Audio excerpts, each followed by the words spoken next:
Hello everyone, welcome to the third and final episode of the Dermalux Difference webinar series. I'm Louise Taylor from Dermalux, and joining me today is our very special guests Vanessa Brown and Dr Abs from VL Aesthetics in Carlisle.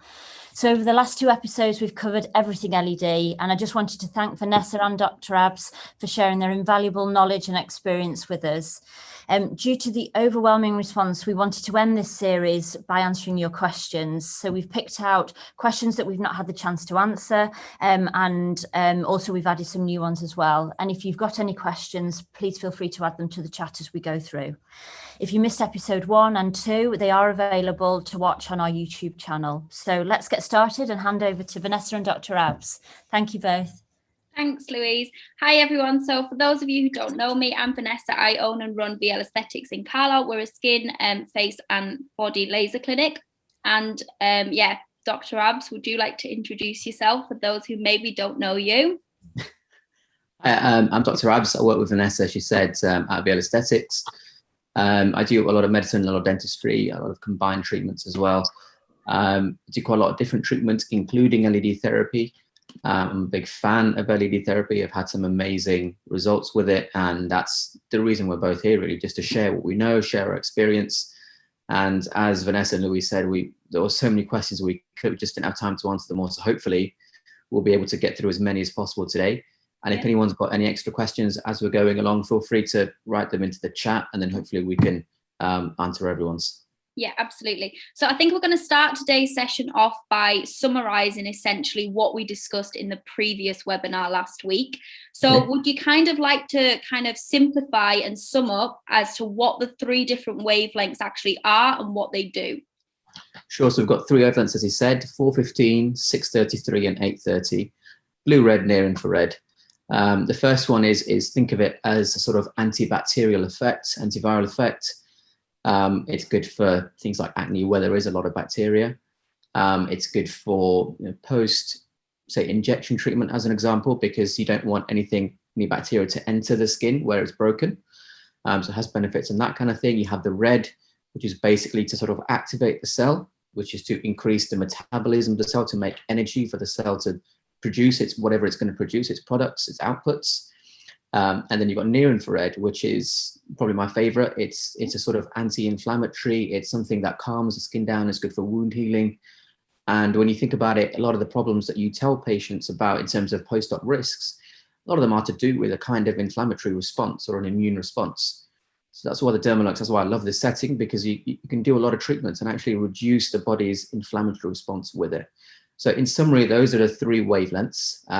It's a very brief summary. You could talk for a lot on them, but that's in a nutshell roughly what they're capable of. Okay, fantastic. And is there any specific wavelength that you find to be more beneficial than others? I personally would say near infrared. If someone said to me, I can only ever use one setting on the Dermalux, for me personally, it would be near infrared.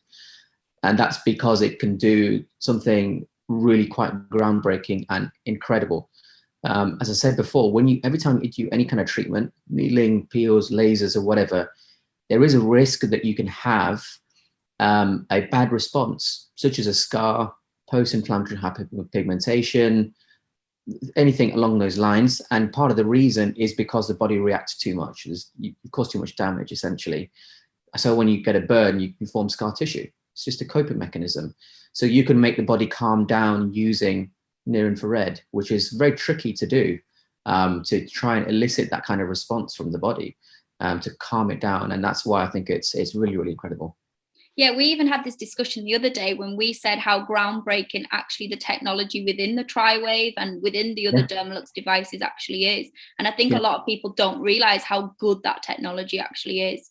Absolutely. I mean, as someone that works, even outside of medicine as well, and I do a lot of other things, I do find myself wishing I could sort of take apart the Dermalux and then rebuild it in a different way. Same technology, but different application for different markets, which aesthetic technology, I hope, they go into, or we can have a chat about later. But there are so many applications for this technology, because you shouldn't really think of it as, oh, it's shining light. You're actually achieving biological changes in tissues, which are really, really incredible. Yeah. Light is the future. That was the actual slogan that we came. It was, yeah, and then we called it Light Wars. Yeah, we did. Yeah. Anyway, okay, moving on. So let's talk about pigmentation, and let's talk about how we can obviously treat pigmentation by using the Dermalux technology. So how important is actually being able to diagnose what type of pigmentation it is in order to determine what settings you should be using on the device? Well, diagnosing the pigmentation is important for a number of reasons, not just in terms of the setting as well. For example, if your pigmentation is caused by factor A, let's just call it, we won't get too technical, and if you get rid of that pigmentation, but the factor A is still present, whatever pigmentation you get rid of can recur. There's no point getting a patient happy for a few weeks or a few months and then them coming back saying, oh, what you didn't work, it's back. You're going to have unhappy patients. So for pigmentation, I would definitely use a Dermalux, but I would use it in combination with other things. In terms of the settings, I would definitely look at something like near infrared to calm the skin down. And that's especially useful in things like post-inflammatory hyperpigmentation. As the name suggests, it's a response. The inflammatory response generates this pigmentation, and you can change this melanocyte activity, the cells that produce melanin, using the Dermalux. And if you, for example, reduce the inflammatory response, you're less likely to get things like PIH, post-inflammatory hyperpigmentation. Another thing you can do with the Dermalux actually is use it pre-treatment to sort of calm the skin before you're doing whatever you're doing, a laser, a peel, whatever. Once it's calmer, it's less likely to react during the actual treatment as well. So what I might do for those who are looking for a specific protocol, as a standard, what I might do is, let's say they've got a treatment on this day. For 2 weeks before, I might do a sort of pre-treatment preparation with the Dermalux, something along the lines of near infrared, twice a week, week 1, twice a week, week 2, and then whatever treatment they're booked in for, laser, peel, whatever. If they're coming for something and they're really much more inflamed than normal, I might increase this number of sessions. I might do 3 in week 1, 3 in week 2, and go from there. I would base it on the individual, but a near infrared setting is really, really good for that. And after the treatment, you can combine it with the blue as well if you want to, so that you reduce the bacterial load, because the bacteria, if there's too much bacteria, then that can cause inflammation too. Yeah. Well, again, it's going back to the fact that we are a big fan of combination therapies anyways. Yeah, definitely. And the Dermalux is great for that, because you can combine it with so many different things to improve the overall outcome. We can combine it with pretty much everything, much, maybe you look at obviously specific manufacturers, but you can typically combine it with pretty much everything, which is why we've said time and time again, it needs to become an integral part of the clinic and of your business. Yeah. Whatever treatment you're offering as a clinic, even if it's something much more invasive, like a surgical facelift, something along those lines, you can still use a Dermalux, because you can still improve the wound healing process afterwards. You can still give the antibacterial effects. Once you understand what it's capable of, then you understand actually it has so many applications. It's not about which condition you can use it for. It's every condition you can make your treatment for that better. Yeah, absolutely. Is there anything that you need to alter in terms of the protocol when treating darker Fitzpatricks? Not necessarily, because it's safe on all skin types. Yeah. If you're treating a darker skin type and someone is more reactive, then, let's say you're leading up to a laser treatment, as an example. My protocol might change in the sense of I might do a bit more anti-inflammatory work before the actual laser, because darker Fitzpatrick skin types like myself, we're more prone to, as an example, as I've already said, PIH. So in that sense, I might do a bit more preparatory work. But other than that, in terms of the actual treatment itself, someone was coming in for, say, rejuvenation, no, I'd keep it the same. Yeah, we've actually successfully treated a Fitzpatrick for post-inflammatory hyperpigmentation. I think it kind of occurred from having like some facial waxing or something like that, or a peel, something along those lines. It takes some time, so you've obviously got to make sure that your patient is aware that it's going to take some time. But generally, after sort of session number 6, it is beginning to break up really quite significantly. Yeah, I think in something like that, it's not just what you do with the Dermalux, but actually I would always suggest, and I'm sure you would as well, what you do outside the clinic makes a big difference too. You can get this anti-inflammatory effect from the Dermalux, but if your patient isn't wearing sun cream, if they're not drinking enough water, if they're not nourishing their skin outside the clinic, it's going to really make it difficult for you to achieve any result in the clinic. And if you forget to tell them that and they don't get much of a result, who are they going to blame? They're going to blame you. So always try and educate them before they even start and say, look, this Dermalux can work wonders, but you still need to help yourself, and it's not going to do everything for you. What ratio would you give that? Like, as in, like, is it an 80-20, a 70-30, as in like what you should be doing at home to in-clinic type treatments? It's a tricky one. I mean, I would say possibly 50-50. Okay. For example, if the Dermalux is activating the cells and reducing the inflammatory aspect, and it gets great, but then outside they go down the park every day with no sun cream, and they never drink any water, and they never put anything into their skin, you're just fighting an uphill battle at that point. Yeah, absolutely. Okay, we'll go on to the next question. Can the TriWave help to improve or reduce the appearance of red facial vessels? Red facial, so more sort of visible vessels, is that? Yeah, or kind of, yeah, more of that redness within the skin and the vessels as well. As in, like, if you were to, if you had kind of, let's say, 2 devices in your clinic, let's say maybe you had an IPL and maybe you had the TriWave MD, what would kind of be your go-to device and why, really? Well, I'd go to the IPL and sell it and just keep the TriWave MD, really, and just use that. If I'm being completely honest, because you don't need IPL if you've got a Dermalux TriWave MD. But in terms of the redness, redness, what is redness? As a color, we see it because our blood is red. So is it because the vessels are just dilating more because you're in a socially embarrassing situation, in which case it will settle down?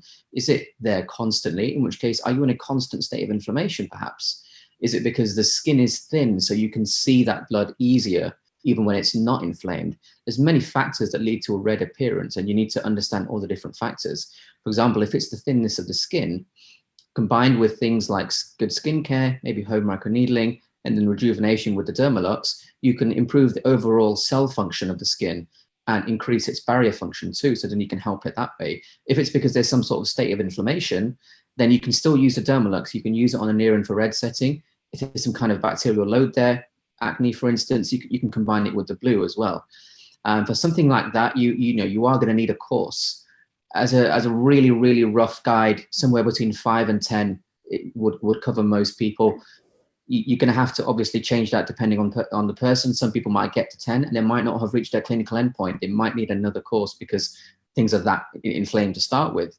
Mm-hmm. Sometimes, let's take a specific example. If you have, say, psoriasis and it's red because of that, then you need to do other things as well. It's partly to do with your knowledge of the Dermalux, but also the knowledge of the skin condition too. So in psoriasis, if there's a lot of buildup of dead cells as well, then you're going to have to include some kind of minor exfoliation into the treatment plan. Because if those dead cells are built up on the top, they're not going to allow the Dermalux to be as efficient as it could. Every time you have a layer for this Dermalux's light to get through, each layer the light penetrates, you'll lose, depending on which paper you quote, there is a little bit of give and take here, but roughly 8 to 12%. So anything you can do to minimize the number of layers between the Dermalux's LED panels and the skin, the better off you are. So it can help redness, but it's important to understand other factors which may have caused that redness as well. Dermalux won't necessarily remove a cause, but it will alleviate the symptom. And when you address the cause at the same time, then you've got a more complete treatment plan for your patient. Okay, perfect. This was a really good question because the answer is yes, we do have experience in clinic doing this. So do you have any experience of using the Dermalux for hair treatments? Yes, we do. On Monday I did it actually. Yeah. In fact, this particular patient, I've only treated, Monday was a third session, but before I treated her, she actually said, I can see a massive difference already. Things have already thickened up. Even when I looked at the hair, yeah, it was much thicker than when we first saw it. And that was only after 2 sessions. So yes, we do have experience. We do use it. For this particular patient, the protocol, we start, I'm do some microneedling on there, 1 mil. Don't use that as a rough guide. Do it based on each individual patient. For this patient, for me, it was 1 mil.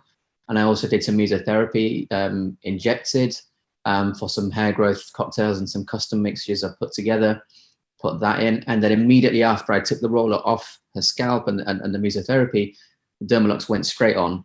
I put on, I think it was around 57 joules. I used the 415, the blue, combined with the near infrared, the 830.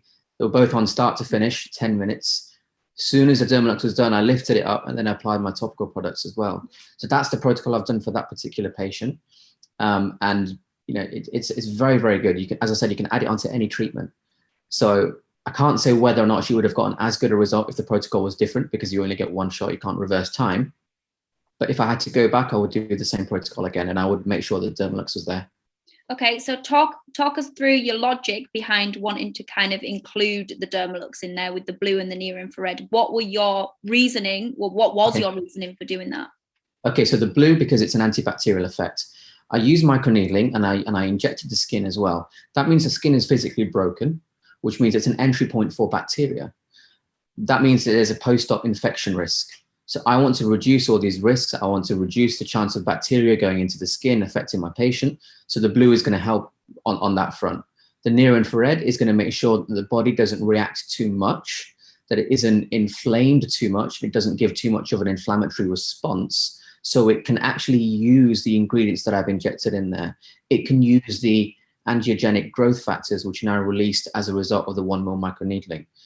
If I had too much of an inflammatory response, let's say I didn't use the Dermalux as an example, I didn't use the near infrared, and it was too inflamed, then I put my patient at risk of PIH, post-inflammatory hyperpigmentation, of scar tissue, of certain types of wrinkling as well if she had diabetes. All these things I can reduce the risk of to almost zero with the Dermalux involved. So that's why I put both of those things in there.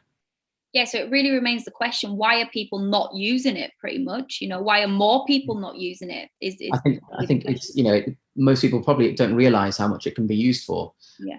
If I could, I'd buy a TriWave MD, put it in my flat. There's probably no space. I'd throw a sofa in there.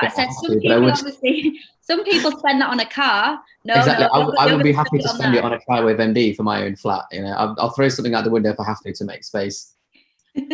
Like the bed or something like that. Yeah, I don't need a bed. I'll sleep on the floor. It's fine. Yeah, it's no problem whatsoever. Okay. Next question. Which skin conditions have you seen the best results with by using the TriWave?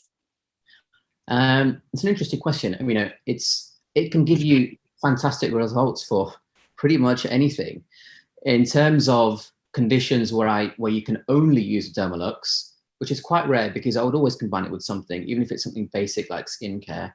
Some of the most sort of positive changes that patients see, probably something like acne, because it has such a profound effect on people's self-perception that if you can get rid of something really quite significant for them without injecting, without drugs, without breaking the skin, without downtime, etc., it gives them such a big confidence boost in their life.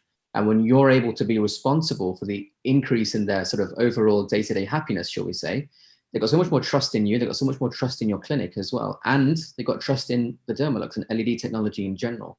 So if I had to pick one, probably that. But if I didn't have to pick one individual, I'd say actually you can get significant results with anything, even hair, for example, that we've just been talking about, hair regrowth. I think the great thing about acne is they do see a really quick improvement as well. Yeah. And I think a lot of time with acne patients, they're really, really not patient pretty much. They want to see a quick result, and they get that with the Dermalux. They've normally been suffering with it for a long time. Yeah. And if you're the one that can suddenly put a stop to things, you've got such a significant impact on someone's life there. And they trust you as well. They've tried all sorts of things before they've likely have came to you. So obviously you can make that improvement. You've got a lot of trust with them, which is obviously really important to have. And it's very safe. Very safe. Yeah. Okay, next question. Do you apply LED immediately after injectable treatments? Not always, but you can do. So for example, if you're injecting, what are you doing? First of all, you're breaking the skin. You're creating an entry point for bacteria. Second of all, you're also going to release some inflammatory cytokines in the skin because the skin has been broken. It's a type of trauma. Your body is going to try and seal that back up. It's going to try and heal itself. So absolutely, you can do. If it was me, I would generally stick to something like the blue and the near infrared. The blue for the antibacterial effect to prevent bacteria around the entry point and things like that. And also the near infrared because that can have the anti-inflammatory effect. And when you do that, there is evidence to suggest a sort of antiviral effect too. I can't remember the study reference off the top of my head, but there was one study where they showed using LED therapy, you can make the time between breakouts of, say, herpes simplex virus increase from, I think it was 30 to 73 days. So there is an antiviral effect on it as well. Brilliant. Next question. You'll like this question actually. Okay. Good question. What is the best LED protocol in combination with skin needling? For me, it's the blue and near infrared. Okay. For exactly the same reasons I just said, the antibacterial, because if you're making that many punctures in the skin, you don't want bad things to go in there. And the near infrared, because you want to calm the skin down. If it inflames too much, then obviously, as I said, you're at risk of things like PIH, scar tissue, etc. And after skin needling, if you use the wrong products, there have been case reports and numerous studies published that show even if you use certain pre-packaged products which are sold for needling, actually, people have been hospitalized because of granulomatous infections. So there's very few products that I will actually apply after needling because I don't want to put my patients in hospital, obviously. Mm-hmm. So I want that near infrared to calm the skin down, and I will only use certain products immediately after. Dermalux after needling, you're very time dependent, because if you've made all those punctures, again, depending on which paper you quote, I would say you probably have about 15 minutes before those punctures actually close up. And you want your Dermalux setting to not be more than 10 minutes. Because if you've got 15 minutes for those punctures to stay open, and you've got a 20-minute Dermalux, the hole's already closed up partway through, so you can't then apply any topicals after.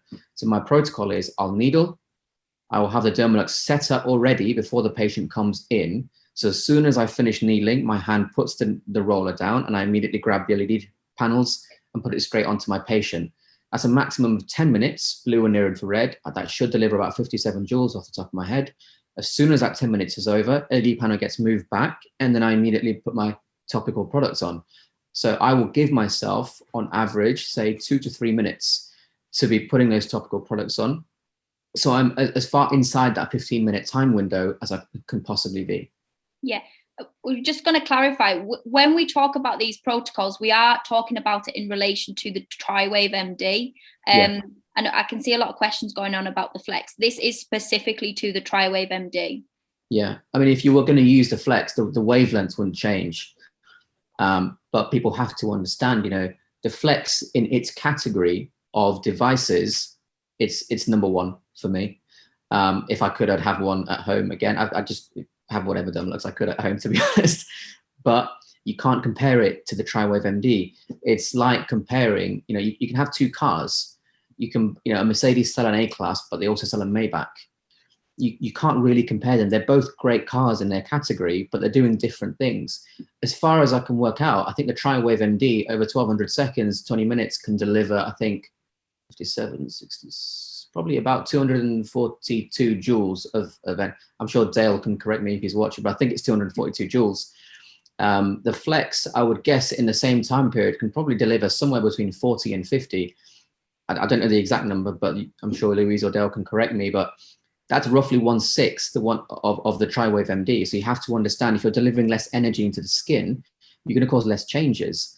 So in the same time frame, the Flex can cause less changes than the TriWave MD, which is why you can use the Flex every day.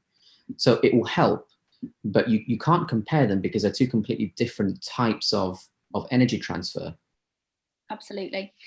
Okay, we did touch upon this question last week, but I don't think we went into it in too much detail from what I remember. So I've been told by my skin needling supplier that I should not use LED post-treatment as it stops the inflammatory response.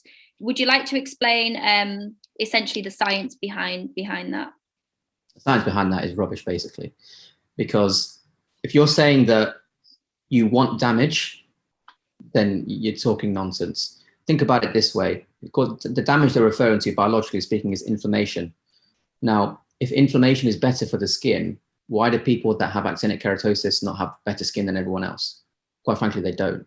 Why is it that children heal better than adults, to the point where you can't even see that cut anymore the next day? Because they don't inflame as much, because they don't release the same cell types as adults. That's why. Now, you need to calm the skin down. If more damage is better, why is it that more damage leads to post-op risks? So the evidence just doesn't stack up for that. So ignore that is my personal advice. You know, I've done it in clinic myself. If you'd like to come, if you're near Carlisle, you want to pop in one day, watch me, you're more than welcome.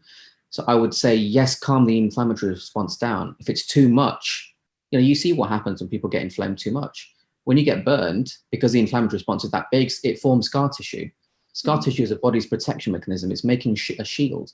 It's collagen the same as everywhere else, but it's collagen laid down on top of each other in a line that coincides with the direction of trauma inflicted, because the body thinks if that trauma happens again, I need to protect myself. Now, if it didn't think that, and if it thought everything was fine and dandy, it wouldn't make scar tissue. So why is more inflammation actually better? It isn't. More inflammation leads to things we don't want. Just, you know, connect the dots. So when you're needling, you absolutely can use near infrared. You absolutely can use the anti-inflammatory effect. And I do it every single time. There's not one patient I've ever treated after needling where I haven't used that near infrared. And I would always try and combine it with the blue as well. Yeah, we've actually seen better results in clinic by using the Dermalux than not using it. Yeah. If people want to read into it and really understand it and not just take my word for it, you can look at studies that look at the adult versus embryo healing model. And that will show you the difference between children and adults when they heal. And once you see the different, you know, we all know children, if they cut themselves in the school playground, a few days later, it's gone.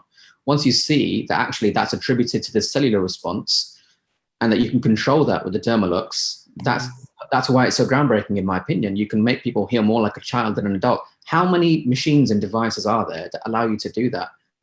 I can't think of any, not that are worth anything anyway. And so that's why I would always have a Dermalux every time.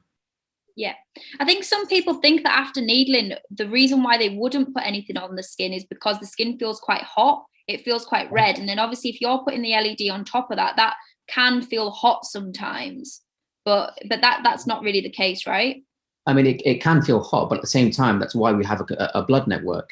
When the blood goes around the system, goes around the body, yes, it transports nutrients. Yes, it takes away excretory products, but also it's a heat sink. Just like the LED, again, I'm sure Dale was on, I'm sure he can correct me if I'm wrong, but from what I can make out, I think there's an aluminium board on the back of the LEDs, and that's the version of the heat sink that the device has. Blood is our heat sink. So even if you're hot, the blood is designed to deal with that. Don't worry. So if that redness is there, don't worry. You know, that redness is a sign of inflammation. Put the anti-inflammatory effect on, and then you're going to calm it down anyway. Yeah. You keep mentioning Dale. He's going to have to make a guest appearance at some point. Dale, show yourself at some point. People need to see the man behind the like, machine. show yourself. I know. Okay. So in your opinion, what are the best treatments to combine with Dermalux from a results point of view? From a results point of view, okay, well, if I'm being technical, I think you can combine it with anything and it will always improve the result. In terms of the sort of biggest wow factor in before and afters, I'd say, you know, acne is quite a visual condition, shall we say, acne, psoriasis, things like that. So if you can take someone with spots everywhere and psoriatic tissue everywhere and make them completely spotless, yeah, as a clinic, that's going to be great for your marketing. So in terms of before and after, that's probably one of the best things to do. But actually, once you understand that a lot of conditions are inflammatory in nature, such as acne, such as psoriasis, and you understand what the Dermalux can achieve there in making people heal like a child instead of an adult, you realize actually it's not a question of what's the best condition it can treat, because there's not a lot it can't help. So maybe should we talk about the technologies which we have got in the clinic, and then maybe say how we incorporate maybe the Dermalux into that? Yeah, sure. I know, for example, we've got lasers. Okay. Yeah. We've got peels. These are any kind of controlled damage, any kind of energy device, such as a laser, anything that damages the skin, including skin peels. You're going to create some sort of response because you're taking away from the skin. The laser is taking away certain cells. The peels are, the acid in the peels is selectively removing certain cells. Anytime you're taking away, that's a type of trauma. Any trauma to the skin, such as in this example, lasers or peels, is going to elicit some kind of response. So if you'd like to use the Dermalux to maximize your result, to make your before and after of your marketing as good as possible, one particular protocol you can do is pre-treatment, and then you can also do post-treatment as well. So if you think there's going to be an inflammatory response, you can calm the skin before treatment. So what if I could do anything, I would like to create, a skincare regime with sun protection, making sure the patient drinks plenty of water. If the medical history shows deficiencies in something, if iron, for instance, I'd make sure and they're anemic, I'd make sure they've got enough iron in there, because the cells need that. Red light on the Dermalux hits cytochrome C oxidase, which needs iron. If they're, malnourished in certain vitamins, I'd get that in their skincare, etc., etc. I would make sure the cells are nourished well. Then preceding the treatment, I would use something along the lines of near infrared, with or without blue, depending on the condition. Say week 1 and week 2, a few sessions of that, 2 to 3, depending on how inflamed they are to start with or how at risk they are to start with. Then I would do, in this case, the laser or the peel. Immediately after the treatment, when I say immediately after, I mean literally in the same room straight away, you can do some kind of post-treatment healing. If you're taking away from the skin, then something like a blue or near infrared, again, would be fantastic. That's really good. You don't want to, 10 minutes is enough generally, and then you can apply your topical products to soothe the skin as well. And then immediately after that, you can also carry on using the same setting, maybe for 20 minutes this time. You can maybe wait a day and do it the day after the treatment. You start the first one, and then maybe wait sort of a day or two and do it. Then you can do a sequence of, say, 4 every 48 hours, something like that, to really calm the skin down. So you've preceded your treatment that is traumatic to the skin with the Dermalux, and you've done it post-treatment as well. So you're really controlling the probability of any of these post-treatment risks of actually occurring. Okay. I'm just going to go through one of the chat questions first, because there seems to be a bit of a debate within the chat. So I'll have a look. Okay. I like debates. Debates are good. So Tracy says, I have a flex. Would it not benefit using the flex after microneedling? If so, how long would you use it for? Okay. Karen says, hi Tracy, I use the flex post-needling for 20 minutes. I always use it and great results. Rosalind then says, if using the flex, you lose the 15-minute slot after the microneedling. So I would definitely use it after microneedling. You can use the flex, absolutely, because the technology in terms of the LEDs is the same. It's made by the same company. They have the same proprietary design for the LEDs. They're all very high quality. So you can still use the flex, but you just have to understand that you're not generating as much power. So the blue wavelength on the TriWave MD, I believe in 10 minutes, you're probably going to deliver around, I think it's 24 joules. The flex might deliver less. So you're still going to get a good result. Of course you do. And I agree, you're going to get great results with it. But you just have to understand you might not get the most significant result. That's all. Now, if you use it for 20 minutes, then you may not be able to apply your topicals and get the same sort of level of absorption of those topicals after. That's all. That's why I choose to use 10, because when that 10 minutes is up, I still have time to apply my topicals. Now, some may say, well, shouldn't you put your topicals on as soon as you finish needling, before the Dermalux comes on? I say no, because every substance has something called a refractive index. When light travels in a straight line, you go into ray optics here. It goes into a straight line, but then when it goes into a different medium, the light travels at a different speed. So if it's traveling into that different medium at an angle, it will get bent. Imagine standing at the edge of a swimming pool and you look into the deep end. It actually looks shallower than it is. Why? Because the light is being bent by the water and then bent back by the time it hits the retina in your eye. So if you have products on the skin, first of all, you're reducing the efficacy of the Dermalux because not as much is reaching the skin. You're losing maybe 8 to 12%. Second of all, you are scattering the light. So it's not going to reach the skin as much in that sense either. So I would finish needling, Dermalux 10 minutes. The punctures are still open at the end of that 10 minutes, and then apply my topical products.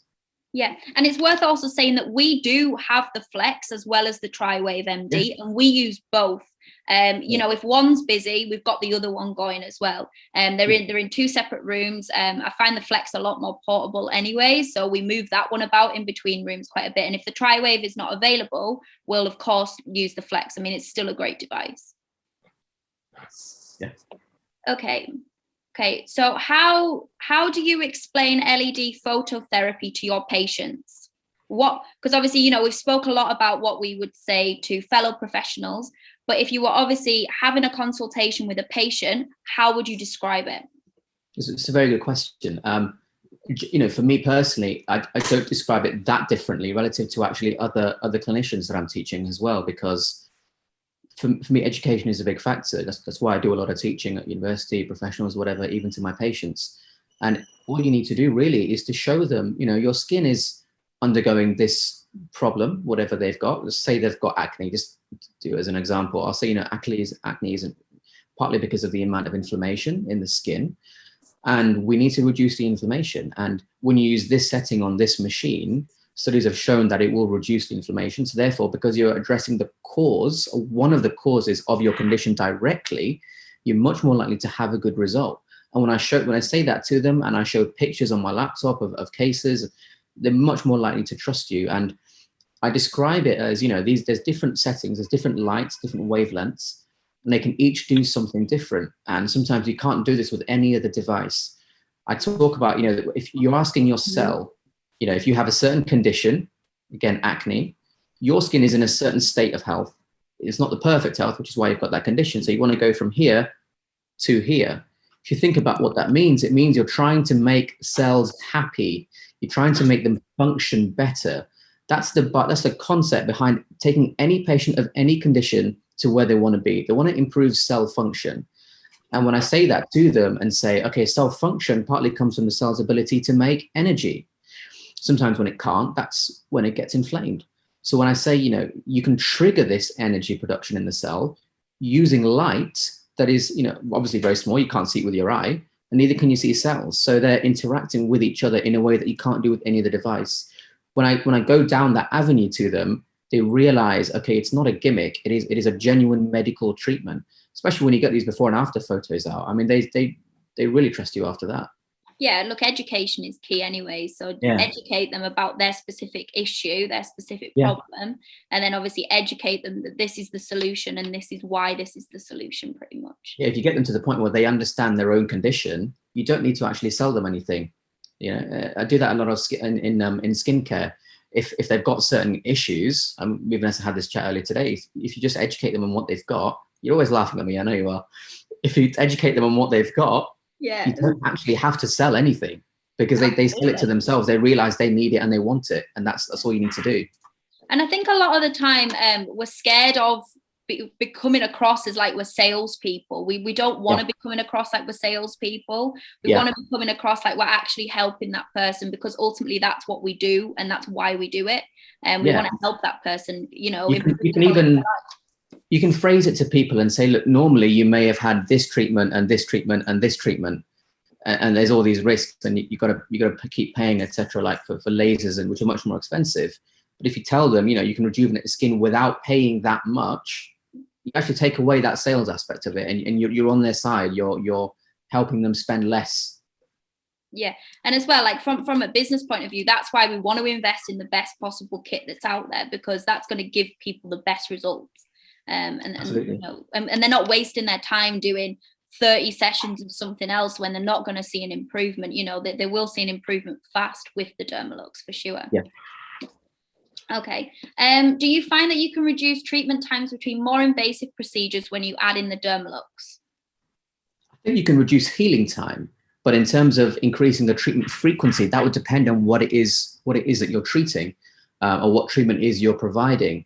So as an example, microneedling, you can improve the healing period afterwards. You can by reducing the inflammatory response, but you can't necessarily increase the frequency of treatment, because your frequency of treatment is determined by the timeline of cell response. So after X many days, this cell becomes active. After Y many days, that cell becomes active, etc. That biology isn't going to change. That's just nature. That's the way we're designed. So your healing time may increase or speed up, shall we say, but your treatment time may not. And it is very dependent on what you're actually doing. Yeah.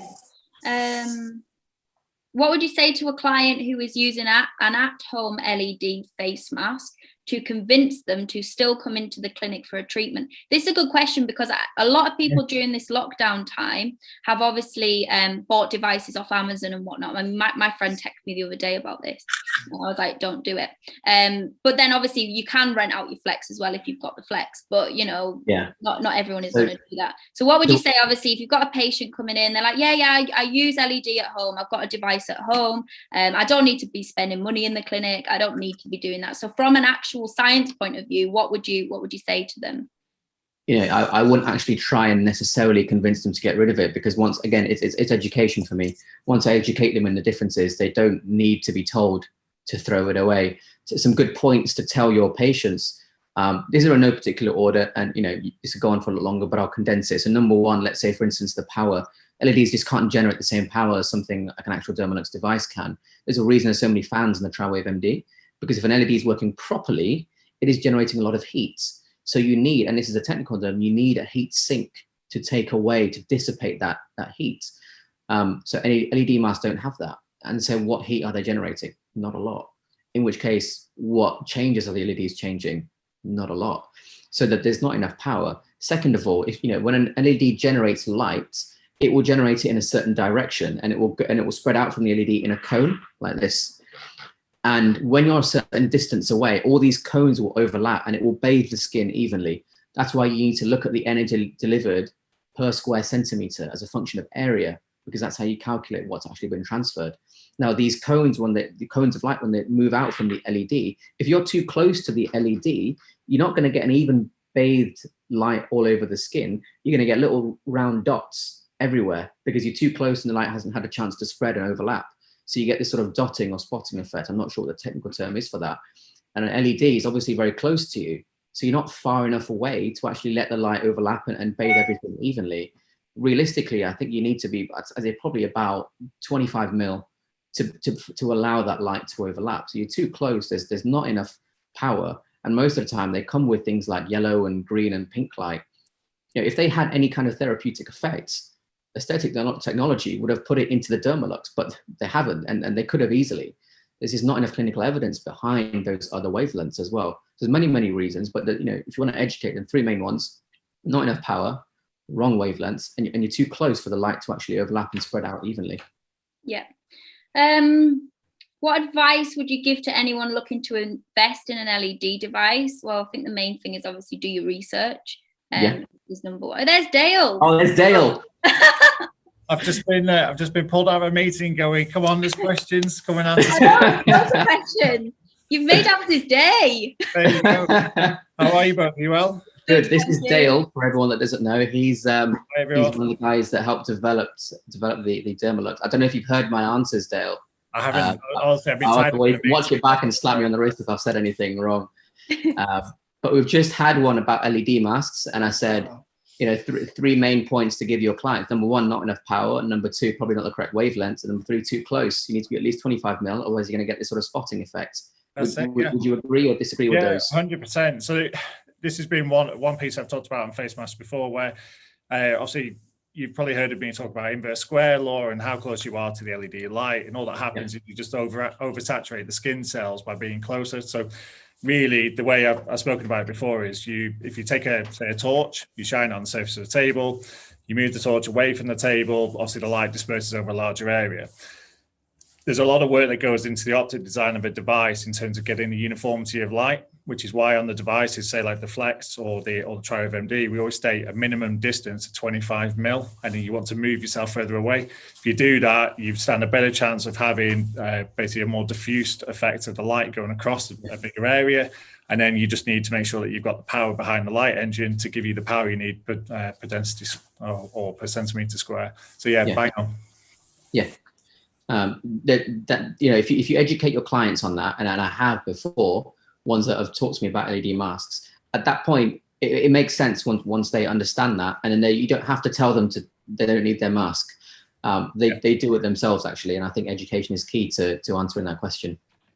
Yeah, 100%. Okay. What other question did you have about the heat sink? This word has been thrown around quite a bit. So I've said to people, LED masks don't have the thermal dissipation capacity as something like a TriWave MD, and I said, as far as I can work out, obviously you'll know better than me, but as far as I can work out, I think the LEDs look like they're bonded to an aluminium board at the back, and that's where your heatsink is. Is that right?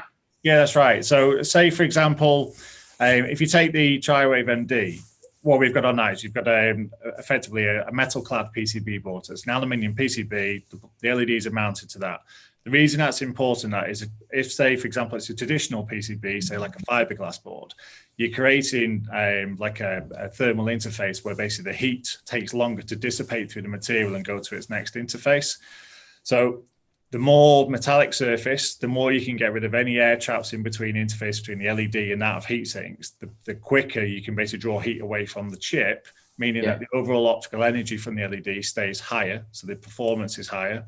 And it means also basically your longevity of the LED over time will be far greater. So to explain that a bit more, it's the same as saying an LED device designed correctly now, the day you turn it on for the first time versus you turn it on in, say, 4 years' time, your optical losses that you would expect of any technology are reduced massively by having the correct design and thermal management put in place versus a system that hasn't got thermal management. And over time, the chip just starts to decay because of heat, and basically the optical energy starts to drop off over time. And you see that in a lot of LED masks. It's just basically an LED basically slapped onto a PCB board. It turns on, it looks nice and bright.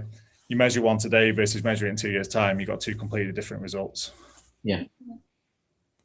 So it's really important, basically, thermal management. We actually counter that on the Flex, for example, by actually having a solid copper ground plane on the back of the PCB. So for anyone who's familiar with the devices, if you look at our LEDs, you can see the copper tracks are on the front face, which obviously power the LEDs. And then what's hidden is there's a full copper interface, which basically disperses the heat over a larger area. So it's a much lower power anyway. I mean, the Flex is only 30 watts electrically, whereas the MD 600 watts. Well, the TriWave MD 600 watts is a big difference, but the 30 watts still generates a lot of heat. So having that copper ground plane dissipates the heat over a bigger area, means that basically you keep the lifetime and the performance of the LEDs that you need. Cool. Great. Thank you.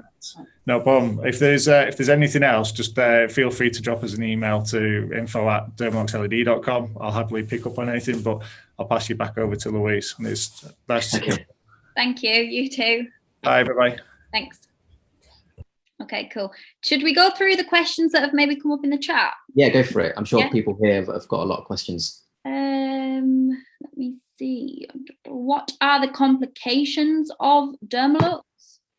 Complications. So there's not really any kind of risk. Sometimes, some people might say you've put too much of this type of light on, in which case you can sort of counter that. If you put too much blue on, as an instance, you might be able to counter that by putting on a bit of red, something along those lines. As a general guide, I would say to people, don't apply the Dermalux to the same, I'm talking about TriWave MD here, to the same area of skin within the same 24-hour period. The cells do need some time to actually adjust to the change you've caused within them. Now, I wouldn't mind, say, doing the face one day and then on the same day doing, I don't know, the chest or the neck or something, but I wouldn't do the face twice. I would want at least sort of 24 hours between treatments if possible. Yeah. Usually the way we work this in the clinic is if you've got someone coming in for acne, for example, and at the start of their program, we do like a Monday and a Thursday, or a Monday and a Wednesday, or like a Monday and a Friday or something, just to allow enough space in between treatments. If someone is really needing some intensive treatment, and that's a judgment that you need to make for your own patient, then it may be possible to do Monday, Wednesday, Friday, 3.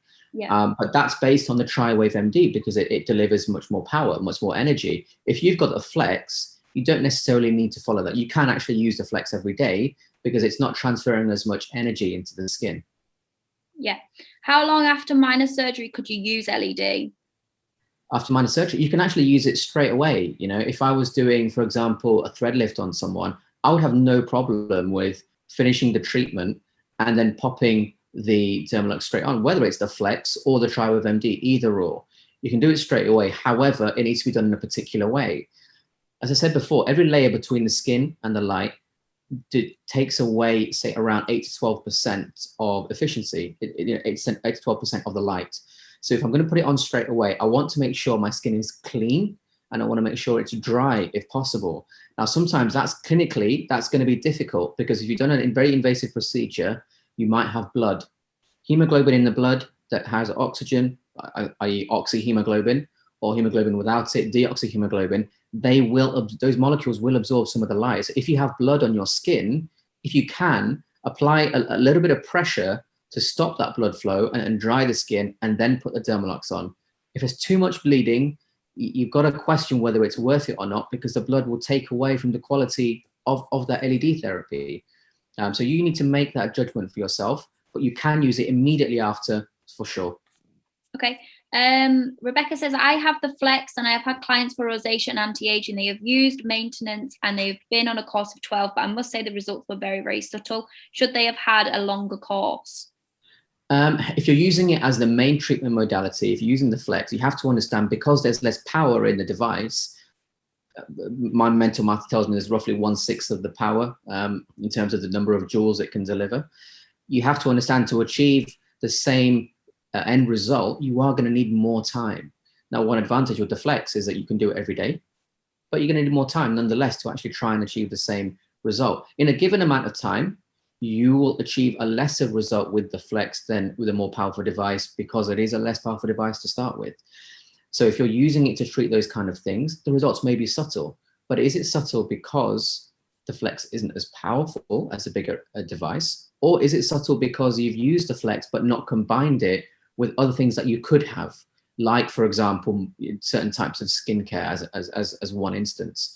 So always consider what you can combine things with. The Dermalux can increase the metabolism of the cell. But if the cell isn't healthy enough or fed enough to actually do anything, what are you increasing that metabolism for? Always consider what else you can do to improve the results of Dermalux, as opposed to just what can the Dermalux improve. They always go hand in hand. Yeah. Is the Dermalux safe for Accutane users? Yes. You can use, some people say you can't even use fillers, for example, or Botox on Accutane. You absolutely can. The common misconception is that you can't, because there were a handful of cases in the 1980s which said that you couldn't. I believe in 2017, there was a consensus done by dermatologists around the world. I think the reference is spring of 2017. I'm not 100% sure. But they looked at all these cases from the 80s, as well as all the anecdotal evidence amongst themselves and case reports. And they decided, actually, yes, you can do injectable treatments when patients are on Accutane. Now, that's more invasive than a Dermalux. So think about it. If you can do injectable treatments, you can do Dermalux as well. If someone is on Accutane and their acne is quite bad, I would consider something like blue light and near infrared. The blue is going to decrease the bacterial load. The near infrared is going to reduce the inflammation present in the skin. And a pimple at the end of the day is one example of what can happen during inflammation. So both of those together. I'm ready. Is it 5 o'clock already? Not yet, it's not. Oh, we've just caught someone's conversation there. I wonder who that is. Is it? No, it's 10 to 5. It's 10 to 5. I think the biggest thing with Accutane is the fact that it can make the skin photosensitive, right? So you think it can be. So you always light on there, you're not increasing the chances of pigmentation. Depends on what kind of light. If it's from the sun, yes. If it's from the Dermalux and it's the near infrared, then not necessarily, because you're actually calming the skin. Part of the reason you get this pigmentation is because of inflammation. It's an inflammatory response. So if you reduce the inflammatory response, you can reduce the risk of post-inflammatory hyperpigmentation as well. Yeah. Some of these questions we've kind of answered as we've gone on. Can you tell us the HA products you use after microneedling, because I couldn't find them the last time? Okay, so the HA, you just need to look at the weight. Should I put this in the chat? Yeah, if you want. So it needs to be as heavy as possible. We have HA in our skin already. I'm sure all of you know that. But when the HA in our skin is a certain size, that's what our bodies are accustomed to. When it is absolutely tiny, your night watchman in the skin, these immune cells that patrol the area, when they see the HA is much smaller than normal, they're going to think, what the hell happened here? Did someone break in and break everything? So a small weight HA and low weight HA is almost a sort of inflammatory mediator. It's a pro-inflammatory molecule in the skin. So it doesn't matter necessarily which brand of HA, but the weight. You want it as heavy as possible.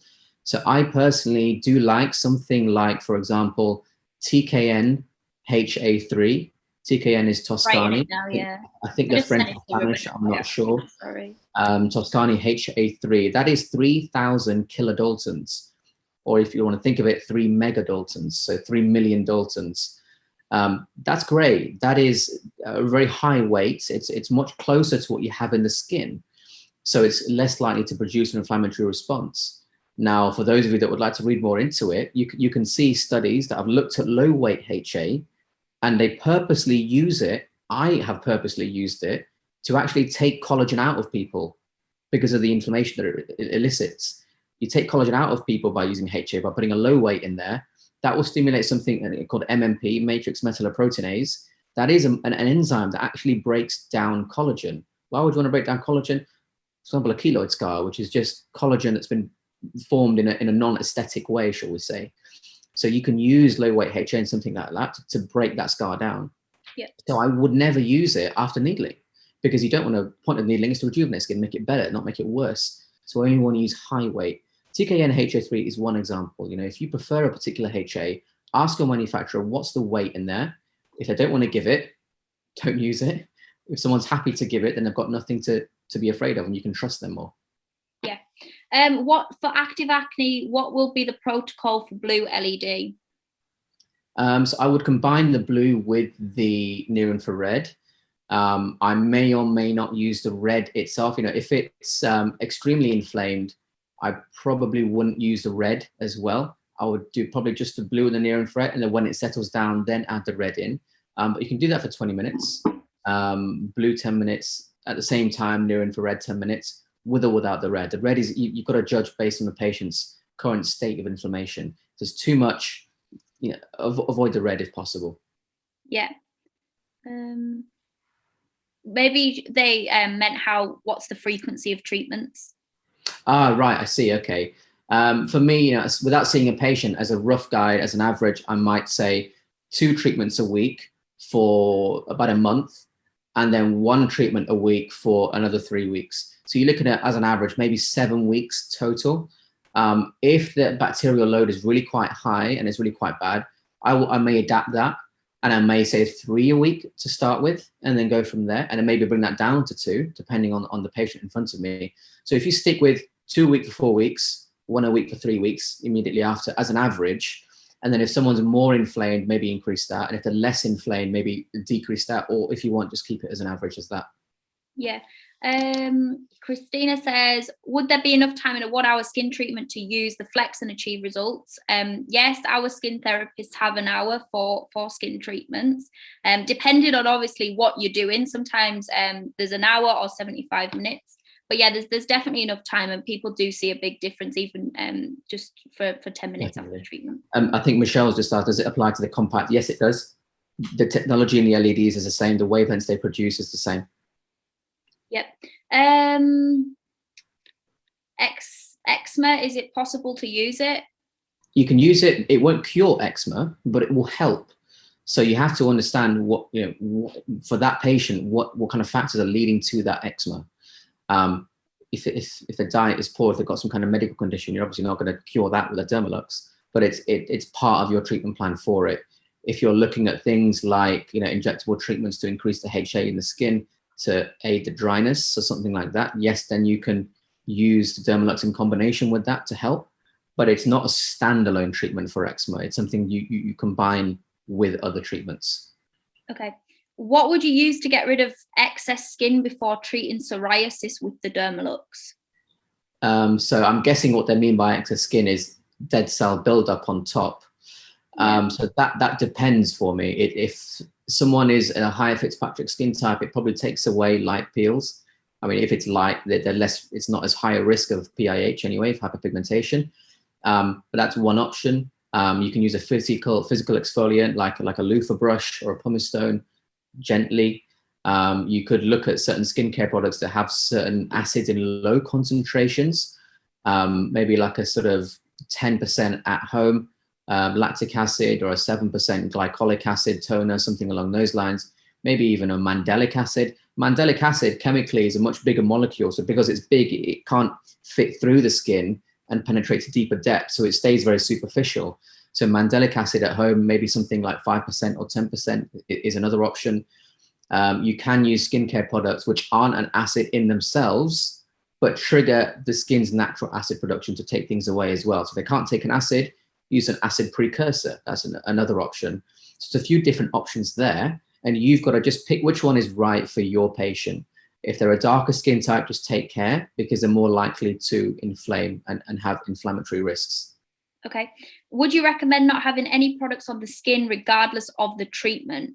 And this is a good question, because I think last week it came up, we never answered the question about hyaluronic acid masks that you can put on the skin. I wouldn't put a mask on.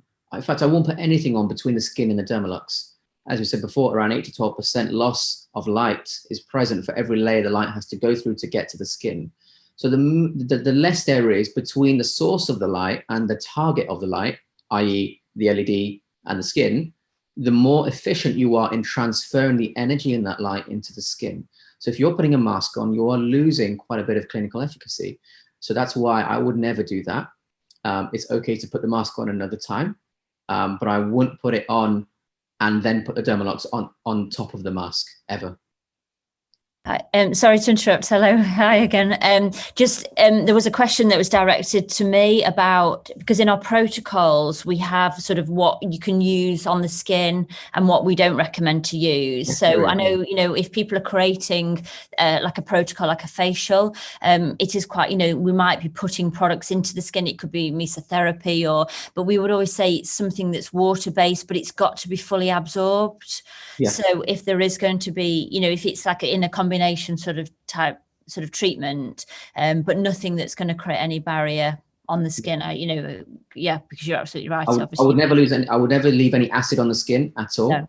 No. Even, you know, things like retinoids, you might be able to get away with it in some instances, but I wouldn't even risk it.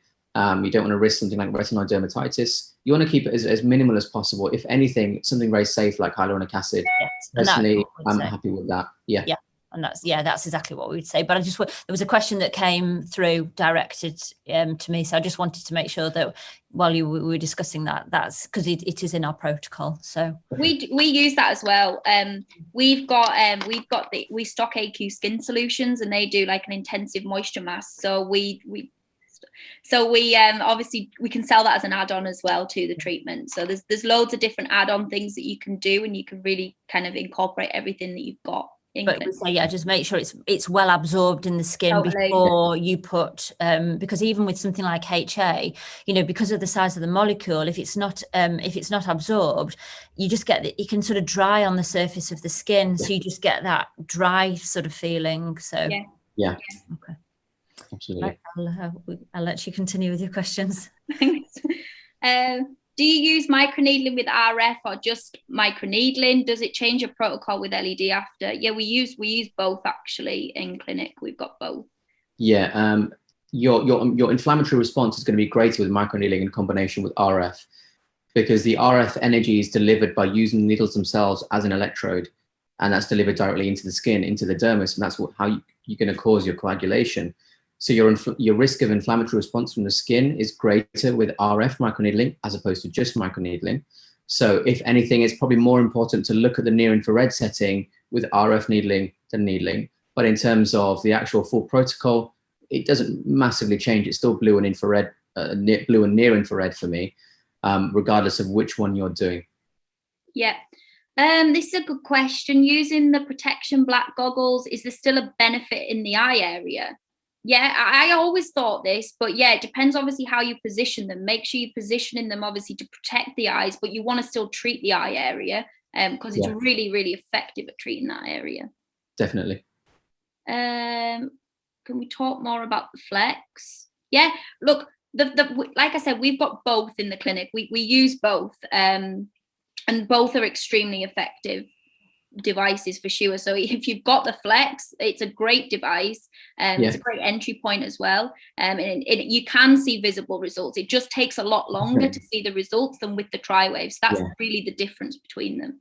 Within a given time frame, if you've only got, say, a couple of weeks, you are going to get more of a result with the TriWave MD than the flex.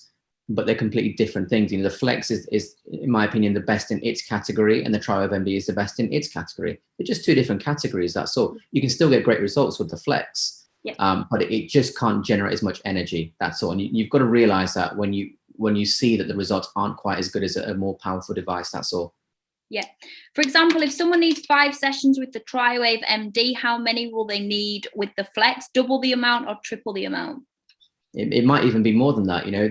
As far as if I'm right, and anyone from aesthetic technology correct me if I'm wrong, I think if my math is correct, the TriWave MD can deliver about 242 joules over 1200 seconds, so 20 minutes. The flex might be able to deliver, I think, somewhere between 40 to 45. So when it can deliver less, you're just going to need more sessions of treatment to try and get close to the TriWave MD. So the TriWave MD takes 5 sessions, in terms of the energy, at least to deliver the same amount of energy total, you might need 6 times more sessions. Yeah, just on that, the TriWave MD is, so we've got, obviously you have the flex. On the TriWave MD, you've got 3 power levels. So you've got level 1 is essentially like the flex, level 2 like your TriWave and compact, and then level 3 is unique to the TriWave MD.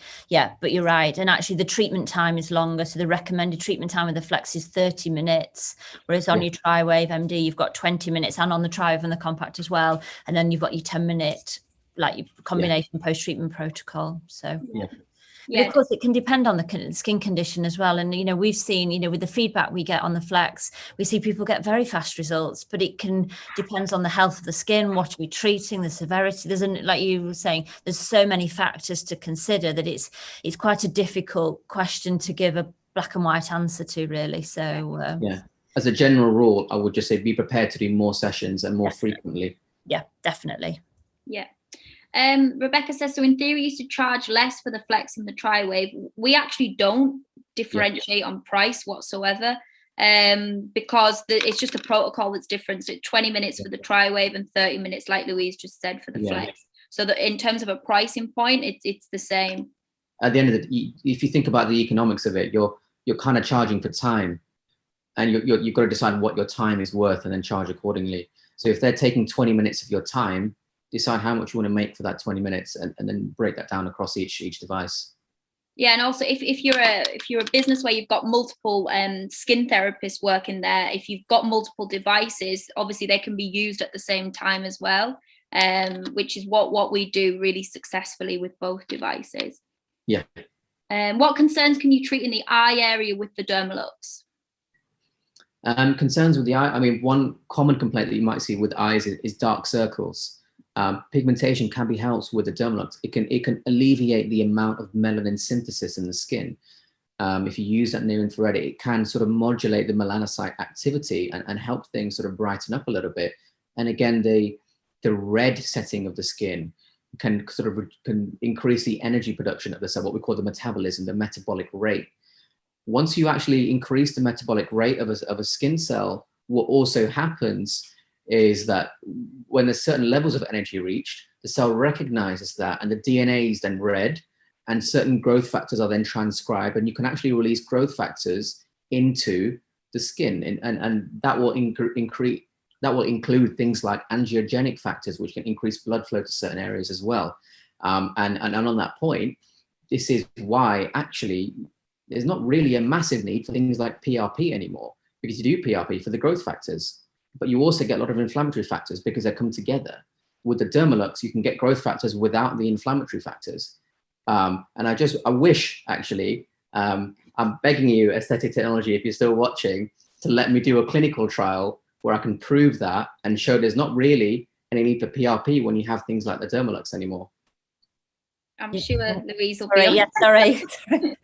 Absolutely, yes. So, like we said, I think in the last week, for us, it's about, we're learning all the time as well. With LED phototherapy, it's such an exciting area, and we know a lot about sort of skin conditions and the results, but that's how we evolve and develop and always sort of get better. So yes, I think we've got some exciting things that we can do together. Yeah. But I think for people in general who are looking at whether or not to put LED technology in their clinic, think of it this way. When TVs first started, they were huge, they were really thick, and they were really low quality. Over time, you can guess that they're going to become smaller and more powerful and generate a better quality image. In medicine, you could only do, say, surgical intervention. Say if you wanted bigger cheeks, and it was, I don't know, the 70s, you could only go to get malar implants. Nowadays, you can do it much more effectively, less downtime, less risk, and quicker with fillers and things like that. So you get a rough idea of where medicine and where technology is going. And nowadays, if you were to predict where things are going in the future, you don't have to be a genius to figure out people are going to try and make things where there's less risk, less downtime, but still as good results, if not better. That's just the way competition works in economics. Phones get better, but they don't get more expensive compared to, say, the first phone compared to now. And when you look at where the cosmetic medicine is going in the future, it's going to be places, or treatments, shall we say, which have all those things, less downtime, less risk, better results. And if you look at what LED therapy does, such as the Dermalux, there is no downtime. There's very little to no risk. There's no contact. There's no drugs required. There's no breaking the skin. And yet you create such fantastic results. And you can do things such as increasing growth factors in the skin, whereas before you had to draw blood, put it in a centrifuge, separate the plasma, and then inject it back into the skin. Just look at the change we've had in just a few short years to go from the same result, but from that much invasiveness and downtime to practically none. Yeah. Well, yeah, technology's come a long way, which is great. And LED therapy is going to be part of the future of cosmetic treatment for sure. Yeah, absolutely. And an integral part of it as well. Yeah, if you want to future-proof your clinic, this is what you want. I'm building my own clinic in Leeds. It's in the process at the minute, but I know for certain when it's up, I'm going to get at least one TriWave MD because I want to future-proof my clinic. Yeah, I think have we gone through most of the questions, Louise? Yeah. Yes, there was a couple because we'd had some questions in over the week and some that we hadn't. There was just I think a couple of last points on the ones that we'd had previously. I don't know if you want to have a look at them, Vanessa. There was ones about, it's more about sort of recommending, and obviously I just want to sort of be impartial to this, but someone looking to invest in LED in their clinic. I just thought that was quite a well, I think Abs has pretty much just answered that question. It is future-proofing your business pretty much. I think if people are unsure, you can sort of dip your toe into the water and try the flex, even if it's just for yourself or just for a few select clients. And once you see what it can do without really asking a lot of your clients in terms of what they have to go through, it should show you the path forward, and then eventually, if you want to upgrade to the compacts or the TriWave or the TriWave MD or whatever, the path is open for you, and you can still keep the flex. And like we do at VL, we have the TriWave MD, we have the flex, and we use both. So my recommendation will be definitely include it, as I've just explained. If you can get the top of the line, you're going to get the best results. If you can't, get what you can, but just be prepared to treat people for a little bit longer with more sessions. That's all. Yeah. Which Dermalux device would you recommend a serious clinic to invest in? We went straight for the TriWave MD. I mean, our focus has always been on the results and achieving the results in the shortest amount of time possible. So from our perspective, we went for the TriWave MD just because of the power output that it can deliver and the results that clients and patients see in such a short space of time, which is why we went for that. But yeah, certainly you can start with the flex, and I know Aesthetic Technology do a really good upgrade program. So it's a really great entry point. Relatively less sort of financial commitment as well to that.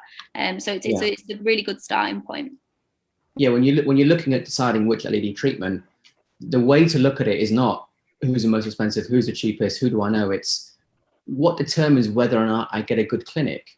When you break it down, it's the quality of the LED itself, because if that's rubbish, you're never going to get any result and your clinic's going to get a rubbish reputation. And Dermalux has the best quality LEDs. I think we said it last time, they get first pick on the best ones. So everyone else gets what's left over. And once you understand that, why would you go for anyone else? I mean, we understood it, and that's why we went for it. And we're not going to change. If we ever get too busy with this one, we'll probably just get the same one again.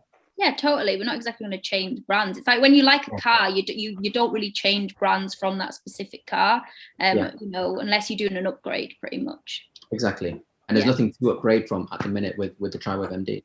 Absolutely. And I think someone put a question, I'm thinking of upgrading my LED. What do you feel the difference between the compact and the TriWave MD is?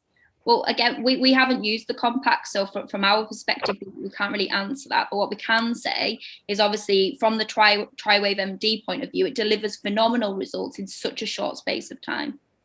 Yeah, in terms of the wavelengths, they're going to be the same. The technology in the LEDs is going to be the same. The main difference is the energy transfer, the amount of joules you can put into the patient's skin. You've just got more with the TriWave MD. And so you can get more powerful results, and you can get results essentially quicker than in other places.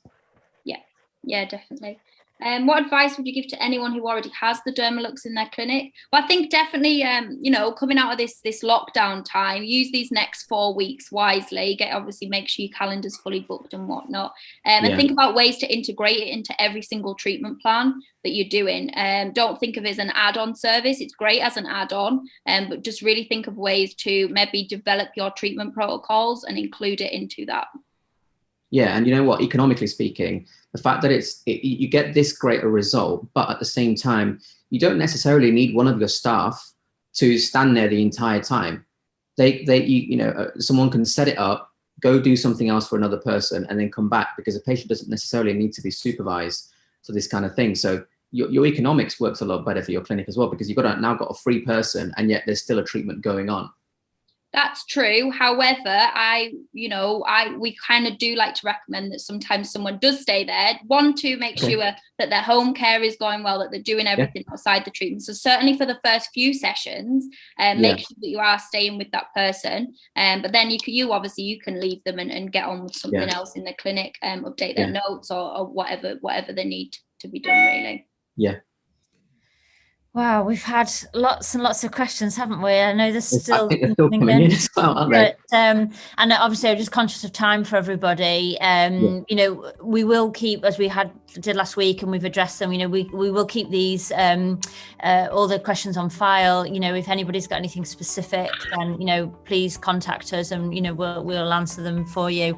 And who knows, maybe we need another session to follow up. It has, it's been an amazing session, so educational. And we're just so grateful to you both for coming on and sharing this with us, and I hope everybody sort of here watching, joining has benefited too. But I think this is definitely something that we would like to continue, but just thank you again to you both. Thank you for your time. We are going to take a break next week, actually, but we are planning another session shortly, so watch your space, and we'll make the announcement of another webinar. Yeah, thank you everyone. Thanks everyone for joining. Thank you. All right, it's okay. Take care everyone, and talk to you soon. Take care. Bye-bye. Bye.